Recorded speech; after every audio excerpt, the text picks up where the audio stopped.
Recipe হলো ইডলি কী করে হয়, কী করে বানানো হয় সেটা নিয়ে আজকের পুরাটা ভিডিও। আর যে সাম্বারটার সঙ্গে খাওয়াটা হবে মানে চাটনিটা, ওটাও বানানো থাকবে এখানে।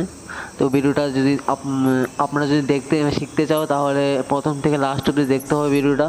তো ভিডিও স্কিপ না করে পুরো ভিডিওটা দেখতে হবে।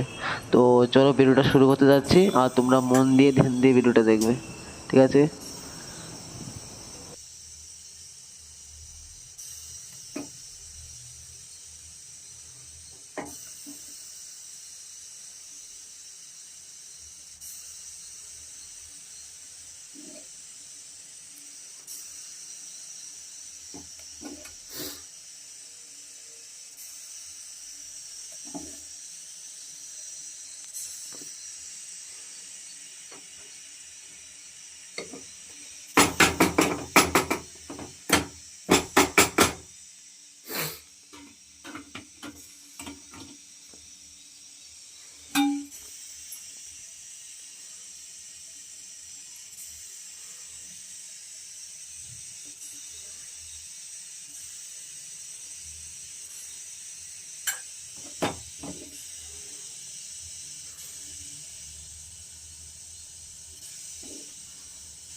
দেখো এখন পুরোটা হওয়ার পরে মানে যেটা হলো এখন রেজাল্টটা খুব স্মুথ হয়েছে একদম, খেতেও খুব টেস্ট।